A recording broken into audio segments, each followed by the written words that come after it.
Sometime in the early 2nd century, a soldier in the Roman army wrote the following letter to his mother living in the Egyptian city of Oxyrhynchus. Theonos to Tethys, his lady mother, many greetings. I would have you know that the reason why I've been such a long time without sending you a letter is that I am in camp and not that I am ill, so do not grieve about me. I was much grieved to hear that you'd heard about me, for I was not seriously ill, and I blame the person who told you.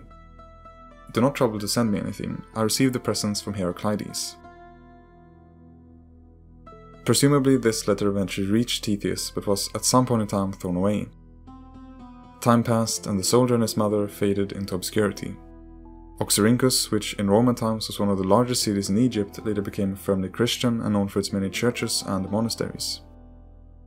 In the mid-7th century, it, just like the rest of Egypt, was conquered by the Rashidun Caliphate, and not long afterwards, the canal system on which the city depended fell into disrepair, leading to its abandonment. Eventually, a new town called El Banasa sprung up on the ruins, and it was here that two British excavators, Bernard Grenfell and Arthur Hunt, arrived in 1896.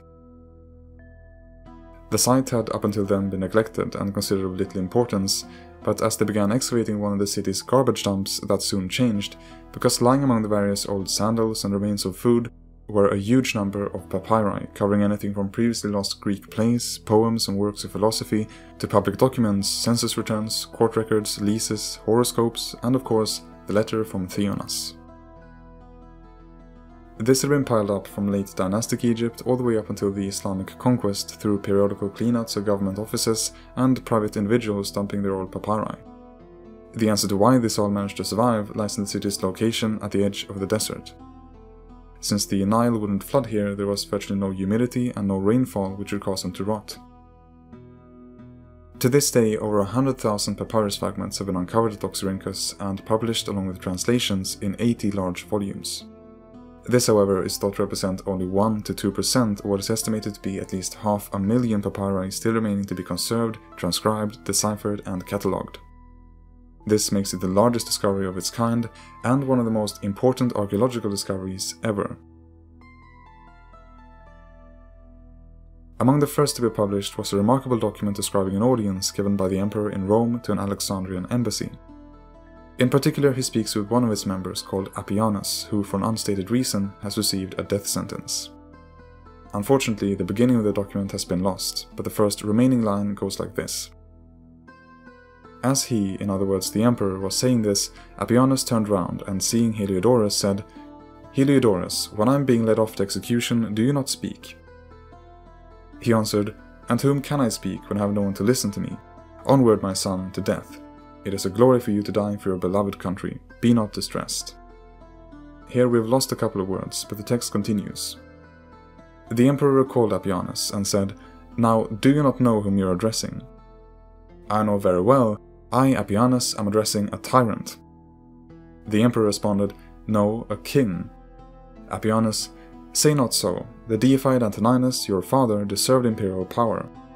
Listen, in the first place, he was a lover of wisdom.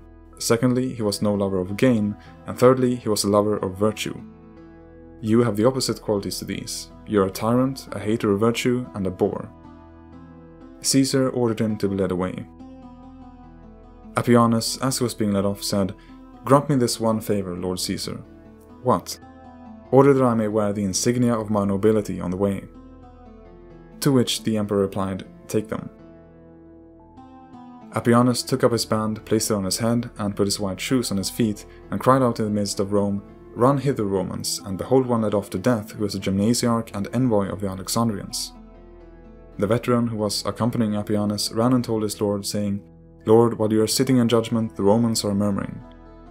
The emperor asked, "At what?" "At the execution of the Alexandrian." The emperor, "Let him be sent for." When Appianus entered, he said, "Who has recalled me when I was now saluting my second death and those who have died before me, Theon, Isidorus, and Lampon? Was it the Senate, or you, the arch-pirate?" The emperor responded, "We too are accustomed to bring to their census those who are mad or beside themselves. You speak only as long as I allow you to speak."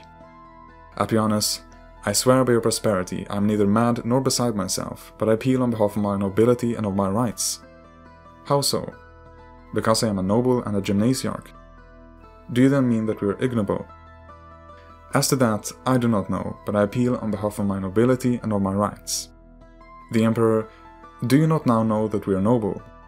Appianus, on this point, if you are really ignorant, I will instruct you.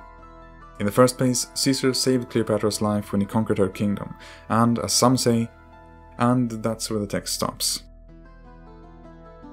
Since the Emperor's father is named as the deified Antoninus, we can assume that the man giving this audience was either Marcus Aurelius or Lucius Verus. As to why Appianus was sentenced to death, it's speculated he was connected to the usurper Avidius Cassius and may have been sent to Rome to plot on his behalf. Regardless of the circumstances, the conversation was probably written down by someone who was present, and then sent as a report back to Alexandria, where someone else made this private copy of the official document and brought it to Oxyrhynchus. Not all fragments are quite as dramatic as this imperial interview though. In fact, most are of a far more mundane and bureaucratic nature in the line of To Flavius Theneras, Logistes of the Oxyrhynchite nome from Aurelius Nilus, son of Didymus, of the most illustrious city of Oxyrhynchus, an egg seller by trade. I hereby agree on the august divine oath by our lords the Emperor and the Caesars to offer my eggs in the marketplace, publicly for sale and for the supply of the said city every day without intermission, and I acknowledge that it shall be unlawful for me in the future to sell secretly or in my house. If I am detected so doing, I shall be liable to the penalty for breaking the oath. Some documents, however, are a bit more personal, like this complaint by a wife against her husband. I married Serapion, bringing him by cession a dowry amounting to 200 drachmae of silver. As he was destitute of means, I received him into my parents' house, and I for my part conducted myself blamelessly in all respects. But Serapion, having squandered my dowry as he pleased, continually ill-treated and insulted me, using violence towards me and depriving me of the necessities of life. Finally, he deserted me, leaving me in a state of destitution. I therefore beg you to order him to be brought before you, in order that he may be compelled perforce to pay back my dowry, increased by half its amount. This petition is without prejudice to any other claims which I have or may have against him. If you want to get really close to the people of Rome and Egypt, however, the best place to look would be in their private correspondence. The letter from Theonas to his mother was far from the only one to be uncovered, and here are a couple more examples. Flavius Heraculanus, to the sweetest and most honoured Apollinarian, very many greetings. I rejoiced greatly at receiving your letter, which was given to me by the cutler. I have not, however, received the one which you say you sent me by Plato, the dancer's son. But I was very much grieved that you did not come to my boy's birthday, both you and your husband, for you would have been able to have many days' enjoyment with him. But doubtless you had better things to do, that is why you neglected us. I wish you to be happy always, as I wish it for myself, but yet I am grieved that you are away from me. If you are not unhappy away from me, I rejoice for your happiness, but still, I am vexed at not seeing you. Do what suits you, for when you wish to see us, always we shall receive you with the greatest pleasure. You will therefore do well to come to us in Mysore, in order that we may really see you. Salute your mother and father and Callias. My son salutes you and his mother and Dionysius, my fellow worker who serves me at the stable. Salute all your friends, I pray for your health. This is one of the more affectionate letters that have been found so far, and it's possible that their relationship was that of a former master and his emancipated slave. The following letter, however, is a bit more somber, as it's addressed to a man who has just missed his own brother's funeral. Hellene to her brother Peticon, greeting. You did not do well not to come on account of your brother. You have allowed his burial to be neglected. Know then that a strange woman is made his heir. Go to Theon and tell him about his cellar, that it has been sealed up, although he owes nothing, and say to Peticon the son of Polydeuces, come if you are coming, for Dioscorus is labouring on your behalf. If you know that you are not coming, send me your brother Castor. I pray for your health. And then a little bit further down is written, I also, your father Alexander, send you many salutations. Buy me a little fish from the sea and send it by a man. Since there is no change in cursive, Helen and her father probably employed someone to write for them. The next letter is written by a young boy, complaining that he hasn't been allowed to accompany his father to Alexandria. Theon to his father Theon, greeting. It was a fine thing of you not to take me with you to the city. If you won't take me with you to Alexandria, I won't write you a letter, or speak to you, or say goodbye to you. And if you go to Alexandria, I won't take your hand, nor ever greet you again. This is what will happen if you won't take me. Mother said to Archelaus, it quite upsets him to be left behind. It was good of you to send me presents on the 12th, the day you sailed. Send me a lyre, I implore you. If you don't, I won't eat, I won't drink. There now. Another way to get to know the people of the past is through their hopes and fears, which in the following case has been preserved through a number of questions asked to a certain oracle. Here are some of them. Shall I receive the present? Shall I remain where I'm going? Am I to be sold up? Am I to profit from the transaction? Am I to be reconciled with my offspring? Is the person abroad alive? Is my property to be sold by auction? Am I to become a beggar? Shall I become an ambassador? Am I to become a senator? And lastly, have I been poisoned? If he had, he might have looked up some of the other papyri found at Oxyrhynchus, which prescribe remedies for various illnesses.